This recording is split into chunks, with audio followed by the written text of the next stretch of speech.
First, let me deal with ancient Kemet. The center focus in the whole civilization over approximately a 4,000-year period was Ma'at. Truth, justice, righteous, harmonious balance, reciprocity.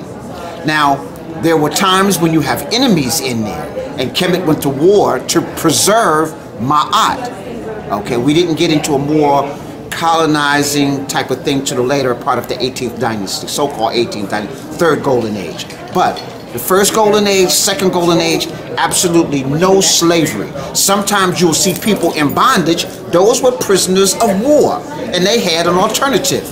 You can work here, do this, or die. It's simple. That's all around the planet. And that was in Ma'at, because Ma'at, we have something called reciprocity. When you do something wrong, you need to compensate for us, and you need to pay for it. But we had no jails in Kemet.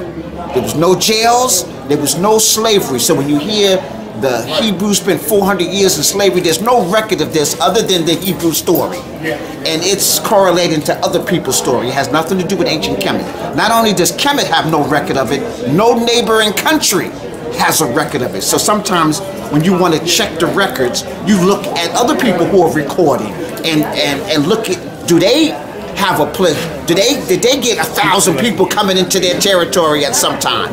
Is there a void where these things are happening? So slavery in general, no record of slavery in Kemet.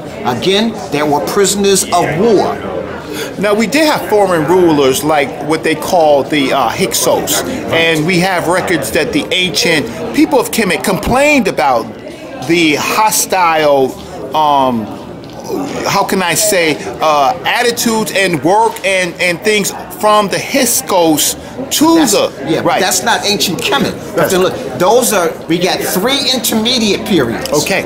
So during those periods, that's not Kemet. That's invaders enslaving people in Kemet. Okay. Whether they were the Persians or the Hyksos, you know, or later the Greeks. Okay. What are some of the Kemetic words? If I was a Kemetic scholar, Nile Valley scholar, and I wanted to look up a word, what are some of the words that come to your mind? You will hear the word Bak and Baket. Yes. That's male servant and female servant.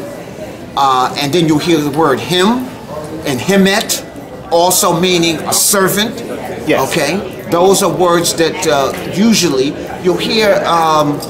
But you understand, there is no Kemetic word for slavery. Okay. The servant, see, we have put our European stigma over ancient Kemet. Okay. So when we think of a servant or somebody in servitude, we think of bondage and slavery. Right. When in ancient Kemet, it was a good thing to serve. A him netcher, I'm a him netcher, a him sim tepi netcher. So that, I mean, I even serve more than you serve. Ma'at injustice for a government was ancient Kemet. Okay. Okay, so if we look at all the countries in the world that are recognized governments, more justice and honor was done in ancient Kemet than any place. The Hebrews brag about killing folks and being a vengeful God. The Christians, and we know that the Greeks and the Romans was killing people for breakfast, okay, and bragging about it. Yeah. There is never any bragging about doing injustice to people. Okay. Only time there was somebody was being attacked, again, was they were prisoners of war. So I need to make sure that. And in war, you have to take care of your borders. Now I need to say this, remember, no jails in ancient Kemet. So where are you going to hold these people? So it was a swift justice. If you were a prisoner of war, we had something specific for you to do, and then you on your way, you out of here. Okay, so one of the time periods that we are hearing, right? That I mentioned the Hyksos, right? That we had, right. That's the so-called. We got the so-called after the 6th dynasty. Yes. So the 6th, 7th, 8th is a period. 6th, 7th, 8th, 9th, and even 10th is a period of confusion where foreigners are running ancient Kemet. Okay. So if you got some slavery during that time, that's not the Kemet Ooh, those are foreigners.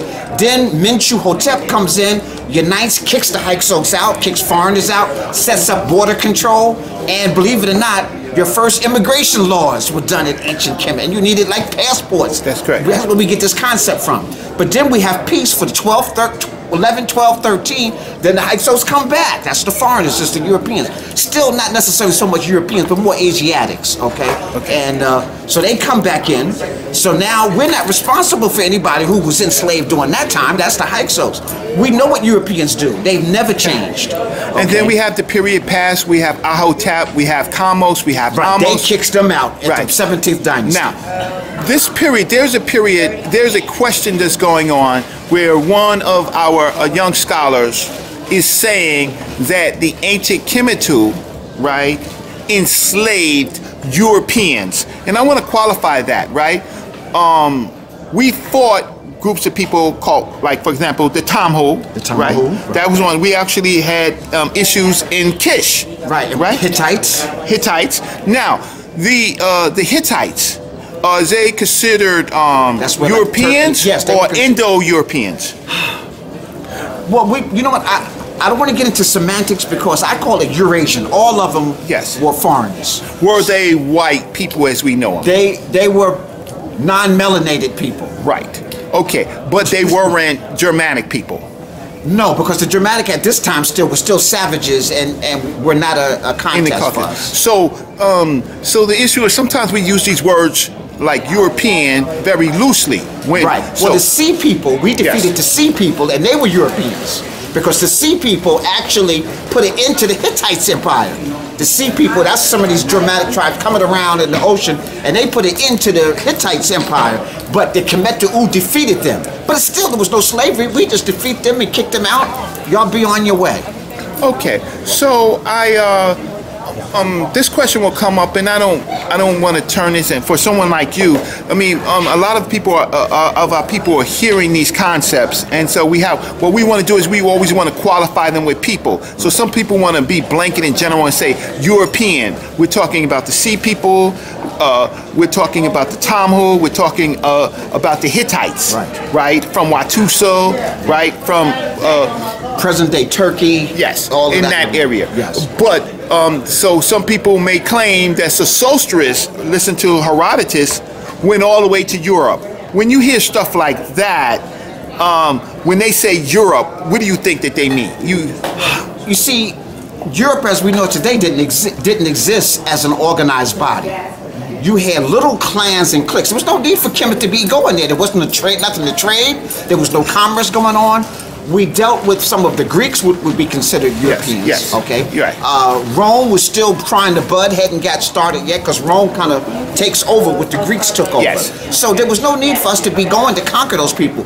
You see, African people don't have an enemy unless you do something to us. Okay. We see, for Europeans, anybody who has something of value is their enemy because they want to take your stuff. Okay. So I thank you so much, Saber, for your time. Anything going on with you? Well, right now my Madu Necha classes are starting up. Yes. At the beginning of April, I have museum trips to the Metropolitan and to the Brooklyn Museum. My Madu Necha starts in April. How can they contact you? My Facebook, they can Mfundishi Jehutimas. Yes. Or they can email me at mfundishijehutimas@gmail.com. And last but not least, I have a website, www.mfundishijehutimas.madunecha.com.